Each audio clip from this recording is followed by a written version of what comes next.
அதிர்ஷ்டம் பல நேரங்களில் நம் விரலை பிடிக்க மறுத்துவிடலாம்.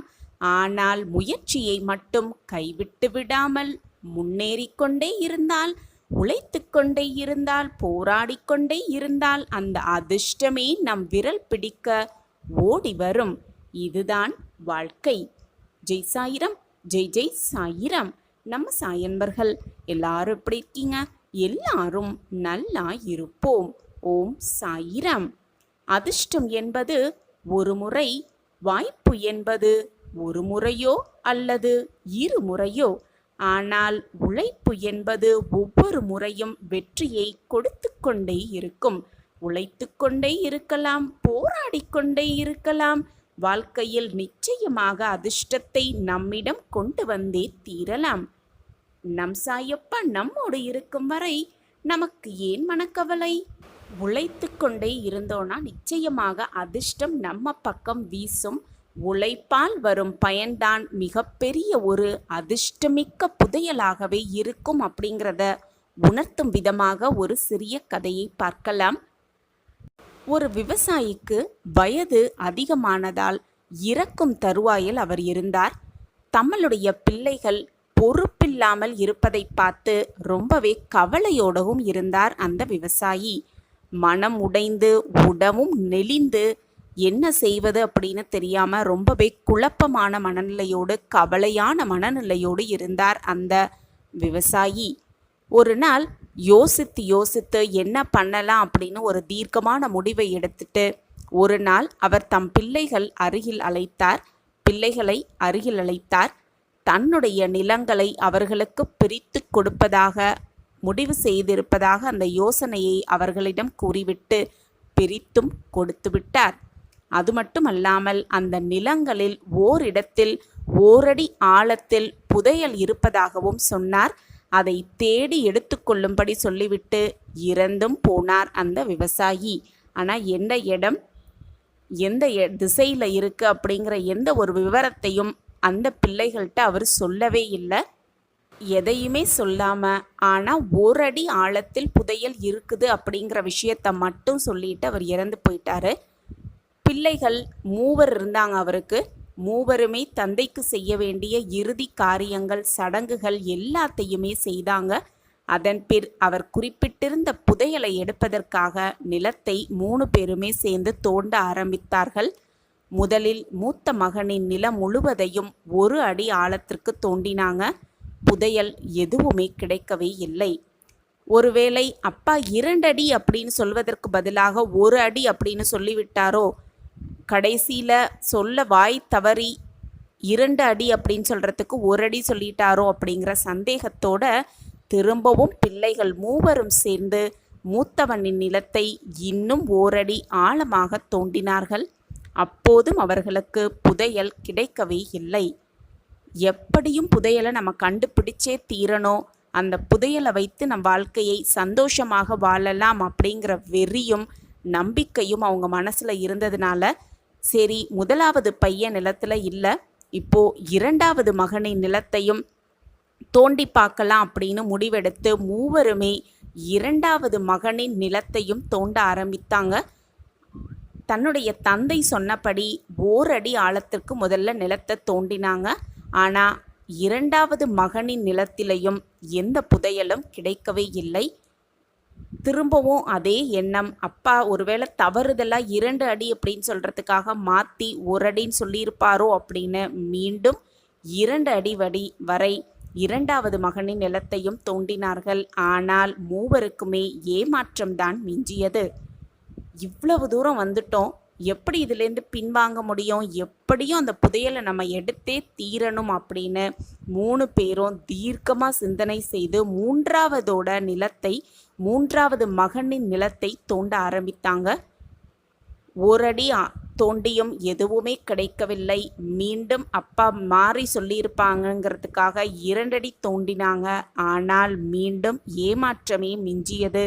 3 அப்பா மேலே வருத்தம் வந்தது, கோபம் வந்தது. ஏன் அப்பா இப்படி பண்ணுறாரு அப்படிங்கிற கோபம் வந்தாலும் அவர்கள் சரி தோண்டியது வீணாக வேண்டாம் அப்படின்னு நினச்சி அந்த நிலங்களில் விதைத்தாங்க, நீர் பாய்ச்சினாங்க. உரம் போட்டாங்க. மூவருமே ஒரே மாதிரி அவங்க நிலத்துல விதை விதைத்து நீர் பாய்ச்சி உரம் போட்டாங்க. உழைப்பு எங்காவது வீண் போகுமா? ஆண்டு முடிவில் அவர்கள் மூவர் நிலத்திலும் அமோக விளைச்சல் கிடைச்சது. அறுவடை செய்து விற்றதில் அவர்களுக்கு கொள்ளை லாபம் கிடைச்சது. இப்படி உழைப்பால் வரும் பயனை தான் நம்ம அப்பா புதையல் அப்படின்னு குறிப்பிட்டிருக்காரு அப்படிங்கிறத மகன்கள் மூவருமே அப்பொழுதுதான் புரிந்து கொண்டார்கள். தன்னுடைய தந்தையாகிய அவர் ஃபோட்டோவில் இருப்பதை திரும்பி பார்த்தாங்க 3 பேருமே. தங்களுடைய தந்தை சிரிப்பது போல ஒரு உருவம் அவங்க 3 கண்களுக்குமே தெரிஞ்சிச்சு. ஆம், அவங்க அப்பா சொன்னது அதுதான் உண்மை. புதையல் உழைப்பவர்களுக்கு நிச்சயமாக புதையல் கிடைக்கும், அதுதான் நிரந்தர அதிர்ஷ்டம் அப்படிங்கிறத அந்த 3 மகன்களுமே புரிஞ்சுக்கிட்டாங்க. உழைப்பால் வரும் பயனை தான் மிகப்பெரிய அதிர்ஷ்டம், மிகப்பெரிய புதையலாகவே இருக்கும். அதுதான் நம்மிடம் நிலையானதாக எப்பொழுதும் நிலைத்து இருக்கும் என்பதுதான் உண்மையிலும் உண்மை. நாமும் உழைத்து கொண்டே இருக்கலாம். பிரச்சனை என்று வந்துவிட்டால் அப்படியே உட்கார்ந்து விடாமல் போராடலாம், ஜெயிக்கலாம், வென்று காட்டலாம், அதிர்ஷ்டத்தை நம் வசமாக்கி கொள்ளலாம். இப்படி நம்ம வாழ்க்கையில தன்னம்பிக்கையோட, விடாமுயற்சியோட, தைரியத்தோட ஓடிக்கிட்டே இருந்தோன்னா என்றாவது ஒரு நாள் நம் வாழ்க்கையிலும் அதிர்ஷ்டம் வந்து நம் வீட்டு வாயிலை தட்டும். இதுதான் உண்மையிலும் உண்மை. நம் சாயப்பா நம்மோடு இருக்கும் வரை நமக்கான அதிர்ஷ்டத்தை நம்மிடம் கொண்டு வந்து சேர்ப்பார் என்ற நம்பிக்கையோடு இருக்கலாம். உழைத்து கொண்டே இருக்கலாம், போராடிக்கொண்டே இருக்கலாம். வாழ்க்கையில் வெற்றியை நிலைநாட்டலாம். வெற்றியோடு வாழ்க்கையை நிம்மதியாகவும் சந்தோஷமாகவும் வாழலாம். சாயப்பா இருக்க நமக்கு ஏன் மனக்கவலை? வாழ்வின் நீ உச்சத்தை தொடும் நேரமும் ஆரம்பமாக போகிறது நாளை விடியலில். நம்பிக்கையோடு கண்களை மூடிக்கொண்டு 2 நிமிடம் கேள். உன் வாழ்வில் பல மாற்றங்கள் நிகழப்போவதை கண்கூடாக உணர்வாய். உன்னுடைய காலம் வரும் வரை பொறுத்திரு. உன்னை வேண்டாம் என்று உதறி தள்ளியவர்கள் நீதான் வேண்டும் என்று உன்னை தேடி வரும் வரை பொறுத்திரு. ஊமையாக காத்திரு. உன்னை உதாசீனப்படுத்தினவர்கள் உற்சாகமாக எப்படி இருக்கிறார்கள் என்பதை ரசித்து கொண்டே இரு. உன் காலம் வரும்பொழுது அவர்களுக்கான பதிலை நீயே சொல்லலாம் மிக ஆனந்தமாக. எல்லார் வாழ்க்கையிலும் மாற்றங்கள் நிகழ்ந்து கொண்டேதான் இருக்கும். உன் வாழ்வு மட்டும் அப்படியே போய்விடுமா என்ன? நிச்சயமாக போகாது. அப்படி போகவும் நான் விடமாட்டேன். குழந்தையே, உனக்கு அழுகை வரும் பொழுது அல்லது உன் கண்களிலிருந்து கண்ணீர் வரும் பொழுது அதை பார்த்து வேறொருவர் கண்களில் கண்ணீர் வந்தால் அவர்களை விட மிக உன்னதமான உறவு இந்த உலகத்திலே இல்லை. குழந்தையே, வாழ்க்கையில் நீ சென்ற இடமெல்லாம் துன்பமும் கஷ்டமும் அவமானமும் உன்னை தொடர்ந்த காலமெல்லாம் முடியப் போகிறது. இன்றோடு முடியப் போகிறது. நம்பிக்கையோடு தூங்கு. நாளை விடியல் உனக்கு மகிழ்ச்சி, சந்தோஷம், ஆனந்தம், அற்புதம் எல்லாம் ஒரு சேர நடக்கப் போகிறது. நீ பல நாட்களாக எதிர்பார்த்திருந்த அந்த நல்ல விடியல், உனக்கான விடியல் நாளை விடியும். ஒன்றை நன்றாக புரிந்து கொள். அவரவர் செயல்களின் அணுகுமுறைகளை பொறுத்தே வெற்றி தோல்விகள் தீர்மானிக்கப்படுகிறது என்பதை புரிந்து கொள். இப்பொழுது நீ எவ்வளவு மகிழ்ச்சியாக இருக்கிறாயோ அந்த மகிழ்ச்சி எப்பொழுதுமே உன் வாழ்க்கையில் சூழ்ந்திருக்க வேண்டும் என்று அந்த எண்ணத்தோடு எப்பொழுதும் இரு. உன் மகிழ்ச்சியான எண்ணங்களே உன் வாழ்க்கையை மிக மகிழ்ச்சியாக மாற்றிவிடும். உன் வாழ்க்கையில் நீ இருக்கும் இப்பொழுது இந்த சூழ்நிலையில் உன் வாழ்க்கையில் ஒரு திருப்பம் வரும். அதுவும் ராஜபோக வாழ்க்கையாகவே மாறிவிடும். இப்பொழுது உன் வாழ்க்கையில் ஏற்படும் பிரச்சனை, சோதனை, துன்பம் எல்லாவற்றுக்கும் ஒரு திருப்பம் வந்தால்தான் உன் வாழ்க்கையில் ஒரு நல்ல முடிவுக்கு உன்னால் வர முடியும் என்பதை புரிந்து கொள். கண்மணியே, வாழ்க்கையில் வெற்றி பெறும் எண்ணம் உன்னுடைய மனதில் இல்லை என்றால் தொடர் தோல்விகளை மட்டுமே நீ சந்திப்பாய். தோல்வியே வெற்றியின் தூண்டுகோலாக இருக்கலாம். கடின உழைப்பு, விடாமுயற்சி, தன்னம்பிக்கை இவற்றை படிகட்டாக்கி ஏறி சென்று கொண்டே இரு. யார் வழியில் என்ன பேசினாலும், யார் உன்னை அவதூறாக பேசினாலும், அவர்கள் வார்த்தைகளுக்காக ஒரு அடி கூட பின்னோக்கி எடுத்து வைக்காதே. தோல்வி என்ற காலன் உன்னை தொடர்வது மிக மிக அரிதாக இருக்கும். இப்படி நீ இருந்தால் வாழ்வில் தினமும் செயல்பட்டு கொண்டே இரு. அப்படி நீ இருப்பாயானில் வெற்றி பெறுவது நிச்சயமான உறுதி என் குழந்தையே. தண்ணீரில் வேண்டுமானால் நீங்கள் வாழலாம், ஆனால் கண்ணீரில் மனிதன் வாழலாமா அல்லது வாழ முடியுமா? எப்பொழுதுமே கண்ணீரோடு இருந்தால் எதையுமே உன்னால் நினைத்து பார்க்க கூட முடியாது, அந்த நினைப்பை செயல்படுத்த கூட முடியாது. எனவே என் குழந்தையே, பொக்கிஷமான கண்ணீரை எப்பொழுதும் வீணாக்காதே.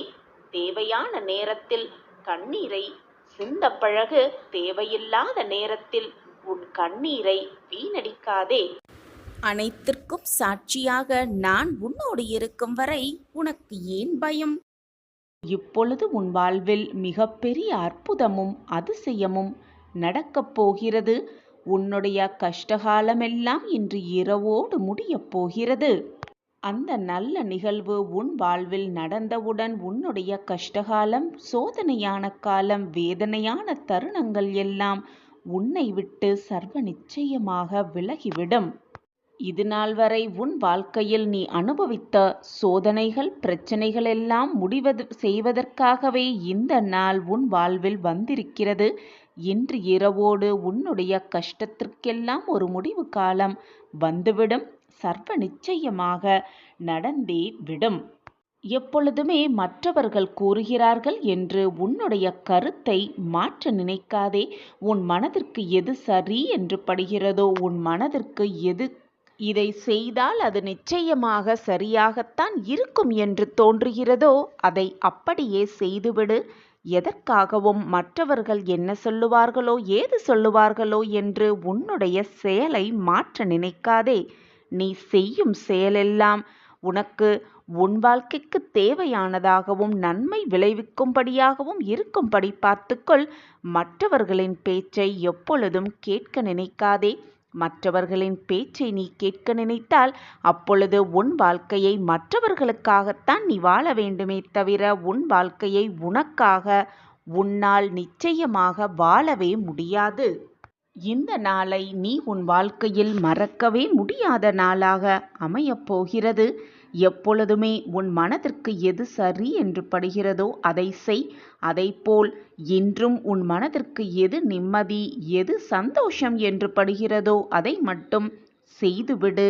இனி இத்தனை நாட்களாக உன் வாழ்க்கையில் கடந்து வந்த அத்தனை கஷ்டங்களும் போராட்டங்களும் உன்னை விட்டு விலகும் நேரம் எல்லாம் கைகூடி வந்திருக்கிறது. இந்த நல்ல நேரத்தில் மற்றவர்கள் கூறுவதை மனதில் வைத்துக்கொண்டு அதை பற்றியே சிந்தனை செய்து கொண்டு உனக்கு வரும் சந்தோஷத்தை ஏற்றுக்கொள்ள முடியாமல் நீயே போராடி கொள்ளாதே. மனதை போட்டு காயப்படுத்தி கொள்ளாதே. நீயும் காயப்படுத்தி உன்னை சுற்றி இருப்பவர்களையும் வேதனைக்கு ஆளாக்காதே. உனக்கு தேவையான அனைத்தையும் நான் தான் உனக்கு செய்து கொண்டே இருக்கிறேனே. மற்றவர்களை நீ எதற்காக நம்புகிறாய்? உன்னை சுற்றி இருப்பவர்களெல்லாம் உன் மனதை வேதனைப்படுத்தவும் நீ நன்றாக வரக்கூடாது என்ற சிந்தனையோடும் தான் சுற்றி கொண்டிருக்கிறார்கள். ஆனால் அவர்களையே நம்பி அவர்களிடமே போய் உன்னுடைய அத்தனை பிரச்சனைகளையும் கூடிக்கொண்டிருக்கிறாய். அப்படி செய்யாதே. முதலில் உன் வாழ்க்கையை பற்றி நினை. உன்னை சுற்றி இருப்பவர்களெல்லாம் யார் நல்லவர்கள், யார் உனக்கு தீங்கு விளைவிக்க எண்ணுகிறார்கள் என்பதை நன்றாக சிந்தனை செய்து நன்றாக கருத்தை ஆராய்ந்து பின் அவர்களோடு பழக்கத்தை ஏற்படுத்திக்கொள். அதுவே உன் வாழ்வைக்கு நல்லதாக இருக்கும். நான் உனக்காக அனைத்தையும் செய்து கொண்டிருக்கும் பொழுது மற்றவர்கள் கூறும் பேச்சையும் சொற்களையும் வார்த்தைகளையும் கேட்டு நீயே உன் மனதை காயப்படுத்தி கொள்ளலாமா? சற்று சிந்தித்துப்பார் என் பிள்ளையே. எல்லாமுமாக உன் சாயி தேவா நான் இருக்கும் பொழுது எதற்காக நீ வருத்தப்பட வேண்டும், வேதனைப்பட வேண்டும், கலங்க வேண்டும்? உனக்கு அடைக்கலமாக அனைத்திலும் நான் இருந்து உனக்கு தேவையான அனைத்தையும் நான் உனக்கு செய்து கொடுக்கத்தான் போகிறேன். நீ தேவையில்லாமல் உன் மனதை போட்டு குழப்பிக் கொள்ளாதே. உன் வாழ்க்கைக்கு தேவையான அத்தனையும் நான் உனக்கு திட்டம் போட்டு செய்து கொண்டுதான் இருக்கிறேன். உன் வாழ்க்கையில் எல்லாம் ஒரு நாள் மாறும். ஆனால் எதுவுமே ஒரே நாளில் மாறிவிடாது. இதை புரிந்து நடந்து கொள். வெற்றியை அடைய நீ தோல்வியின் பாதையில் செல்லத்தான் வேண்டும். தோல்வியின் பாதையில் பயணம் செய்தால்தான் நிச்சயமாக ஒரு நாள் வெற்றியை அடையலாம், அடைந்தே தீரலாம். வாழ்க்கை அடுத்த நொடியில் 1000 ஆச்சரியங்களை ஒளித்து வைத்திருக்கிறது. சிலவற்றை சந்தோஷங்களாக வைத்திருக்கிறது, சிலவற்றை சங்கடங்களாக வைத்திருக்கிறது. ஆனால் அனைத்தையும் நீ கடந்து சென்றால்தான் உன் வாழ்க்கையை சந்தோஷமாக வெற்றிகரமாக முன்னேற்ற முடியும். நீ வெற்றி என்னும் இலக்கை நிச்சயமாக அடையவும் முடியும். ஒரு விஷயம் உன் கண்முள் நடந்து கொண்டிருக்கிறது என்றால் அதை எதிர்த்து நிற்க வேண்டும். துணிவோடு எதிர்த்து நிற்க வேண்டும். அதை விடுத்து தப்பித்து ஓட பார்த்தால் அது உன்னை துரத்தி கொண்டு வரத்தான் செய்யும். இது எந்த விஷயமாக இருந்தாலும் சரி, தைரியமாக எதிர்த்து நின்று போராடினால் அது நம்மை பார்த்து பயந்து ஓடிவிடும். இல்லையென்றால் அது நம்மை துரத்தி கொண்டு பின்தொடர்ந்து கொண்டு வந்தே தீரும். எது வந்தாலும் தைரியமாக என்னால் சமாளிக்க முடியும். நான் அனைத்து தடைகளையும் தகர்த்து எறிந்துவிட்டு என் வாழ்க்கையில் வெற்றி என்னும் இலக்கை அடைவேன். என் வாழ்க்கையில் வெற்றி பெறுவதற்காகவே நான் போராடி கொண்டிருக்கிறேன். அந்த வெற்றியை நிச்சயமாக அடைந்தே தீருவேன் என்ற வைராக்கியம் உன் மனதில் இருந்தால் போதும். நீ கேட்டது கேட்டபடியே உனக்கு கிடைக்கும். நீ எதிர்பார்த்ததை விட அதிகமாகவே உனக்கு கிடைக்கும். நீ என்னிடம் வைத்த கோரிக்கைகள் ஒவ்வொன்றாக உன் வாழ்க்கையில் நடக்கத் துவங்கும், நிகழத் துவங்கும். அதே நம்பிக்கையோடு, அதே தன்னம்பிக்கையோடு, அதே உத்வேகத்தோடு, அதே தைரியத்தோடு, அதே மகிழ்ச்சியோடு இதை முழுவதுமாக நம்பிக்கையோடு கேள். நீ என்னிடம் வைக்கும் கோரிக்கைகள் இனி நிச்சயமாக நிறைவேறும். உன் வாழ்க்கையில் கஷ்டமோ போராட்டமோ வந்துவிட்டால், துன்பம் உன் வாழ்வில் நுழைந்து விட்டால் அதை பார்த்து பயந்து ஓடி ஒதுங்குவதால் உனக்கு வந்த துன்பங்களும் கஷ்டங்களும் அப்படியே உன்னை விட்டு விலகிவிடும் என்றாவதில்லை. அதை எதிர்த்து நின்று அதை அப்படியே ஏற்றுக்கொண்டு அதனோடு போராடி வென்று காட்டுவதுதான் உன் வாழ்க்கையின் சாராம்சமே அடங்கியிருக்கிறது. அதை விடுத்துவிட்டு அப்படியே பின்னோக்கி நகர்ந்து விடுவதால் எதுவுமே மாறப்போவதில்லை. நீ எவ்வளவு தூரம்தான் பின்னோக்கியே நடந்து கொண்டிருப்பாய்? என்றாவது ஒரு நாள் திரும்பித்தானே ஆக வேண்டும். உன் காலை முன்னோக்கி எடுத்து வைத்துதானே ஆக வேண்டும். அப்பொழுதும் அந்த துன்பமும் போராட்டமும் கஷ்டங்களும் இருந்த இடத்தில் அப்படியே இருக்கத்தான் செய்யும். எனவே என்றாவது ஒரு நாள் அதை அனுபவிக்கலாமே என்ற எண்ணத்தோடு இருக்காதே. இப்பொழுதே எது வந்தாலும் அதை அப்படியே ஏற்றுக்கொள். போராட்டமான வாழ்க்கையாக இருந்தால் போராடிப்பார். சந்தோஷமான வாழ்க்கையாக இருந்தால் சந்தோஷமாகவே அதை ஏற்றுக்கொண்டு வாழ பழகு. அதை விட்டுவிட்டு என் வாழ்க்கையில் வாழவே எனக்கு விருப்பமில்லை, எனக்கு மட்டும் ஏன் இந்த வாழ்வு என்று நினைக்காதே. இந்த நிம்மதியான வாழ்வு கூட இல்லாமல் பல பேர் உன்னை சுற்றி இருக்கவே செய்கிறார்கள். அவர்களையெல்லாம் ஒருமுறை சுற்றிப்பார். அப்பொழுது தெரியும் உன் வாழ்வு மிக ஆனந்தமாகவே இருக்கிறது.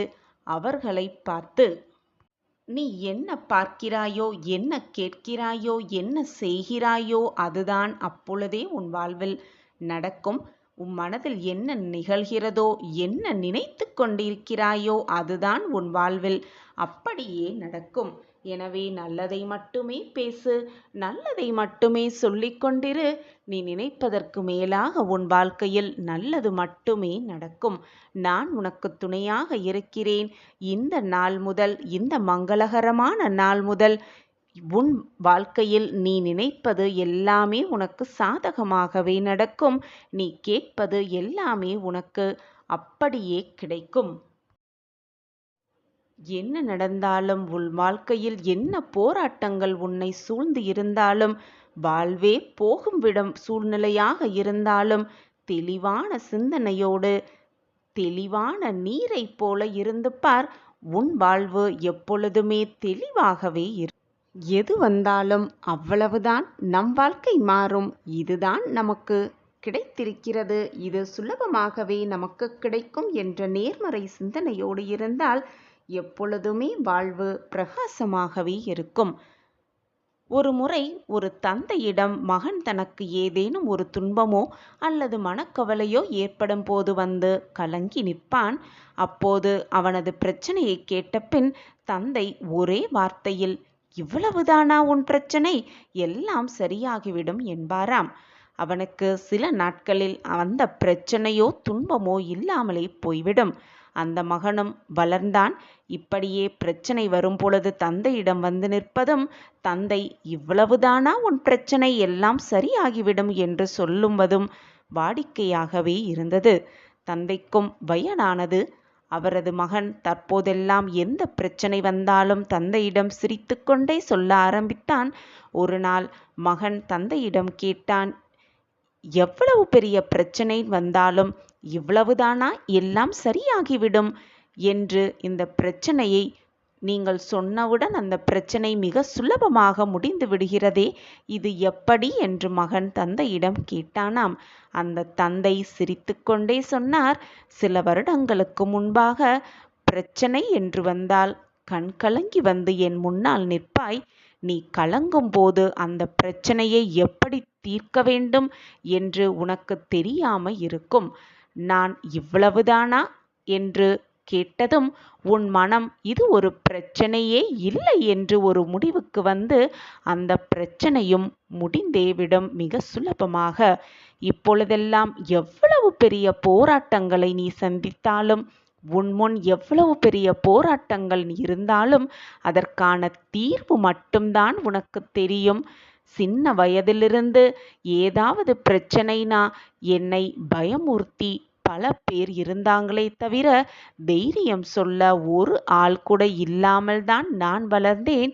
ஆனால் நீ அப்படி வளரக்கூடாது என்பதற்காகத்தான் நீ கலங்கி வந்து என் முன் நின்னால், அவ்வளவுதானா, இது நிச்சயமாக சாதகமாகவே முடியும் என்று உன்னை சொல்லி சொல்லி நான் வளர்த்தேன்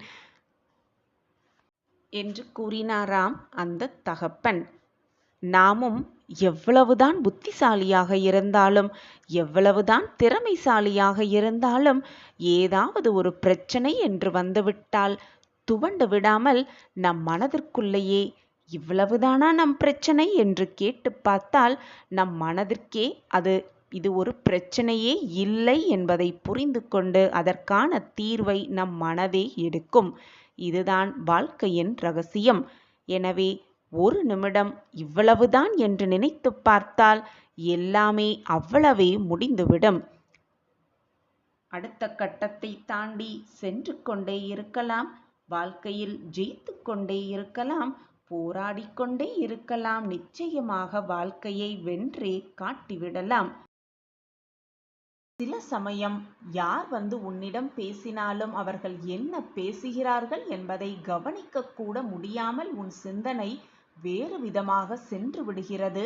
சில சமயம் உன்னையே நீ மறந்து போகும் அளவிற்கு வேதனையில் தத்தளித்து கொண்டிருக்கிறாய்.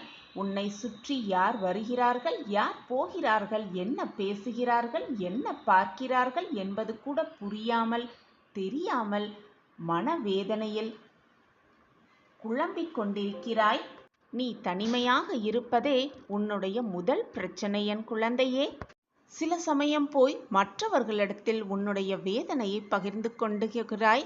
சில சமயம் உன் சாயப்பாவிடம் வந்து என்னால் எதிலையுமே உண்மையாக இருக்க முடியவில்லை, என்னால் வேதனை தாங்க முடியவில்லை, இந்த வேதனையிலிருந்து என்னை காப்பாற்றுங்கள் சாயிநாதரே என்று என்னிடம் வந்தும் சொல்லுகிறாய். சந்தோஷமாகவும் மகிழ்ச்சியாகவும் இருந்த நீ இப்பொழுது யாரிடமும் எதையுமே சொல்வதில்லை. அனைத்தையும் மற்றவர்களிடமோ அல்லது என்னிடமோ பகிர்ந்து கொள்ள உனக்கு தோன்றவும் இல்லை. எனக்கு வந்திருக்கும் பிரச்சனைகளை யாரிடம் சொன்னாலும் அது தீர முடியாது. தீர்க்கப் போவதற்கு யாருமே இல்லை என்று நீயே தவறாக நினைத்துக்கொண்டு புலம்பித் தவித்து உன்னையும் வேதனைப்படுத்திக் கொண்டு உன் மனதையும் வேதனைப்படுத்திக் கொண்டு உன்னை சுற்றி இருப்பவர்களையும் வேதனைப்படுத்திக் கொண்டு இருக்கிறாய். என் தங்கமே, இது உனக்கு புரியவில்லையா? நான் இதுவரை கூறுவதெல்லாம் சரிதானே? நீ அந்த மனநிலையில்தானே இருந்து கொண்டிருக்கிறாய்? என் பிரியமே, உன்னுடைய அழகான அந்த சிரிப்பை பார்த்து எவ்வளவு நாள் ஆகிவிட்டது? கவலைப்படாதே, அனைத்தும் நிச்சயமாக மாறும். உன்னை ஆனந்தத்தில் நான் நிரப்புவேன். சந்தோஷ செய்தியை உன் காதுகளுக்கு விழும்படி செய்வேன். உன் மன மாற்றத்திற்கான வழியை நிச்சயமாக நான் உருவாக்குவேன்.